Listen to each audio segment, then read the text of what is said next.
Hey guys, so today we're going to talk about some emotional eating and some factors that influence emotional eating, strategies and some things that you can think about in terms of getting better at it and maybe trying to improve your decisions and your choices, especially when you are feeling like that's the pathway that you're going down. One thing that I try to encourage people to think about is a principle called HALT, which stands for hungry, angry, lonely, or tired. Usually when we're in any of these states, we want to try to resort to food to help comfort us and make us feel a little bit better because we think that that's what we need. When you're hungry, obviously you'll probably go for anything that you can think of or anything that you can find that probably isn't going to serve you for whatever your goals are or for your activity level or anything like that. Same thing goes when you're angry. You know, you start to get that adrenaline rush, you start to get some of those endorphins and hormones released, and then you suddenly feel like you can just resort to food as well. Usually when we're in a state of being lonely, we think that food can comfort us, and it's a big misconception that we feel like food's going to actually give us like a hug or, you know, make us feel better about how we actually feel. But what we need to do is try to think about other strategies that can help us to feel better rather than resorting to food. Same thing when we're tired. One of the biggest things is people tend to go for food to think that they're going to get that energy back when maybe they've actually overeaten or they've hit their calorie goal for that day, and they tend to end up eating more than what they need to just because they're tired. So I encourage you, when you're in any of these states, to stop for a second and to maybe just think, if you are in any of these emotional states, think of other strategies that are going to help you to not resort to food.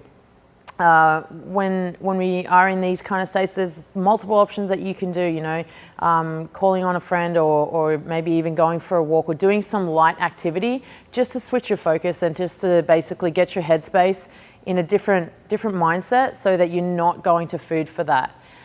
One of the biggest things that we come across as trainers and coaches and gym owners is how people start to make decisions and they end up choosing the wrong pathway, and then they end up feeling bad about it.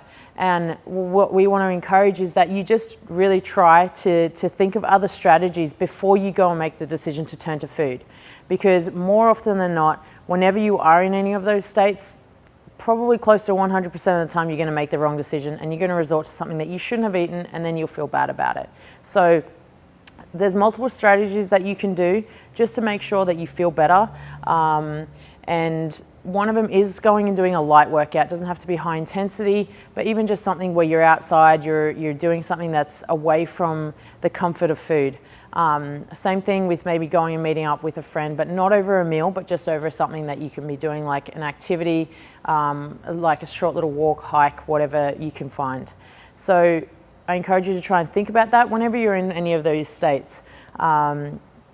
When you are, I tend to kind of get people to think about 3 questions when they are in these states. So when we turn to food, when we want to actually go for something that's going to hopefully fuel us, we want to try and ask these 3 questions, okay? So the first question that you want to ask is, what did you do that day? So did you work out? Were you at a job for, 8 hours, 10 hours, 12 hours, whatever?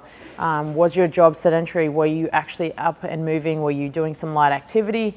If you did train, how much training did you do? Was it 80%? Was it 50%? Was it 100%? Asking yourself these kind of questions is going to give you an idea of how much fuel you actually need and how much you actually need to put into your body. And once you kind of get an idea of how much movement you've done, you've then kind of started to calculate your energy output. And your energy output is going to come in the form of calories. So when we get into that mindset, we're going to know what kind of balance we need to kind of put into our body to then be able to get to wherever we want to go. Whether it be weight loss, weight management, or even weight gain, whatever it is, you're going to know what direction to go from there.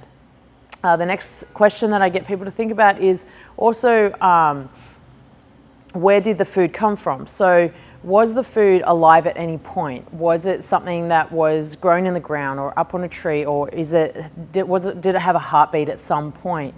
And this is how we know that it's going to be authentic and it's going to be real, and something that you should actually eat because you know that it hasn't gone through a massive process, or it hasn't had additives or preservatives to keep it in a good state so then you can eat it. So I encourage you to ask yourself, if you are going to go into eat something, ask yourself, was it alive? Ask yourself, was it grown, and where was it grown? And then the last question is, did it have to go through any process to get to you? So if it is packaged and you see that, you know, it's got all these extra ingredients just to make it the food that it is, I encourage you to try and steer away from that so that you can have a product that is going to be in its truest form. And that's going to encourage you to choose the right options. So you can ask yourself how much that you ate, how much that you need to eat, and then is it alive or was it alive? And then what process did it have to go to actually get to you? And then this way, whatever state of mind you are in, and then you choose that to what you are going to go and eat, and you couple that together, and you'll end up probably making a better decision that's going to be suited to you. So please, you know, think about where you're at in your mentality, and then think about physically what you actually need to fuel your body, and how your energy out is going to measure up to what your energy in is going to be. And then you'll actually make a good decision that's right for you, and then help you to set along the lines of your goals. So any questions, guys, let us know. Hope this helps, and look forward to hearing from you soon.